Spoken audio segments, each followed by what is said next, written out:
Lukman Hakim, 44 tahun, nampak memegang erat penghargaan sebagai apresiasi Pemkab Jembrana, Selasa 8 Juli 2025. Dia merupakan nelayan pertama kali yang menemukan korban KMP Tunu Pratama Jaya yang selamat maupun meninggal dunia di perairan Pantai Pebuahan, Jembrana pada Kamis 3 Juli 2025. Awalnya, dia takut dan menduga teriakan minta tolong dari tengah laut adalah hal gaib atau suara hantu. Ternyata, teriakan tersebut datang dari korban kapal tenggelam yang berada di tengah lautan. Sampai saat ini saya masih merinding, tutur Lukman mengenang proses evakuasi korban KMP Tunu Pratama Jaya di tengah perairan Pantai Pebuahan tersebut. Lukman begitu semangat ketika menceritakan aksi heroik dirinya bersama rekan nelayan lainnya untuk menyelamatkan korban KMP Tunu Pratama Jaya yang selamat maupun meninggal dunia. Bermula dari Lukman yang sedang melakukan aktivitas seperti biasanya sekitar pukul 3.30 WITA. Saat itu, ia sedang mencari ikan di perairan selatan Pantai Pebuahan. Ketika sudah mendapat ikan dan hendak balik, ia justru mendengar teriakan, minta tolong, dari lautan.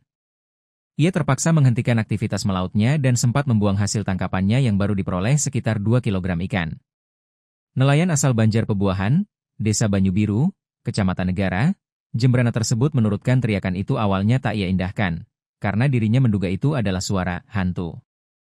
Tapi, setelah teriakan pertama, muncul lagi teriakan lanjutan. Teriakan itu meyakinkan dirinya bahwa suara itu berasal dari manusia. Ia langsung mencari rekan nelayan lainnya untuk bersama mencari sumber suara. Tak disangka, ketika mendekati, Lukman mendapati seorang warga yang sedang mengapung dengan jaket pelampung. Saat itu sedang terjadi gelombang tinggi yang membuat dirinya kesulitan untuk menggapai lokasi korban. Karena rasa kemanusiaan yang tinggi, ia bersama rekannya melakukan pertolongan. Pertama kita menemukan korban yang selamat, menggunakan pelampung. Saya menemukan 1 orang dan teman saya juga 1 orang, tutur Lukman Hakim usai menerima apresiasi dan penghargaan. Setelah itu, tutur dia dan rekannya menyisir perairan ke arah barat. Di perjalanan dia melihat ratusan buah nanas yang mengapung diduga berasal dari salah satu mobil yang ikut tenggelam pada peristiwa naas tersebut. Dari sana, rasa penasaran terus menguat terkait keberadaan korban. Hingga akhirnya, dia menemukan 1 korban lagi namun kondisinya sudah meninggal dunia. Namun begitu, ketika hendak mengevakuasi jenazah tersebut, ia kembali mendengar teriakan minta tolong dari tengah lautan. Ia memutuskan mencari sumber suara karena di tengah lautan ada korban yang masih hidup.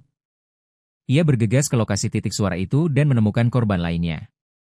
Saya tinggal dulu yang itu, meninggal dunia, untuk menyelamatkan korban yang masih hidup, ingatnya. Setelah terlihat, Lukman akhirnya menemukan seorang pria yang sedang merangkul ayahnya. Sebab, ayah korban tersebut sudah meninggal dunia.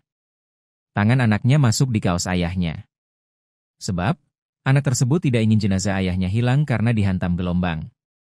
Anaknya menggunakan pelampung, ayahnya tidak dan kondisinya sudah meninggal dunia, sebutnya. Tak sampai di sana, dirinya kembali melihat cahaya kelap-kelip yang kemungkinan jadi tanda korban. Dia balik memutar dana menemukan 4 orang lainnya. Kondisinya 3 orang diantaranya sedang mengitari 1 orang yang sudah meninggal dunia. Saat itu situasinya gelap, hanya terlihat yang kena senter. Gelap gulita, hanya kelihatan yang di samping, ingatnya. Lukman menyebutkan, selama 2,5 jam menyisir perairan Pebuahan ia lantas menuju pesisir. Di pesisir pantai, ia dibantu nelayan lainnya melakukan evakuasi pertama para korban selamat untuk diarahkan ke rumah warga. Korban meninggal dunia dievakuasi ke daratan untuk selanjutnya diidentifikasi dan dievakuasi menuju RSU Negara. Ini kewajiban sesama manusia. Jika kita mampu, lebih baik menolong sebisanya, pesannya. Dari Pantai Pebuahan, ada 16 orang korban ditemukan selamat dan 5 orang ditemukan meninggal dunia. Aksi heroik nelayan dan relawan yang tergabung dalam proses pencarian dan pertolongan tersebut kemudian mendapat apresiasi dari Pemkab Jembrana. Total ada 12 nelayan dan 10 orang relawan yang diberikan penghargaan, sembako hingga uang tunai.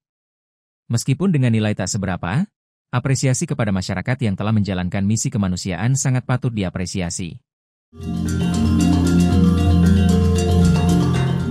Download Tribun X sekarang, menghadirkan lokal menjadi Indonesia.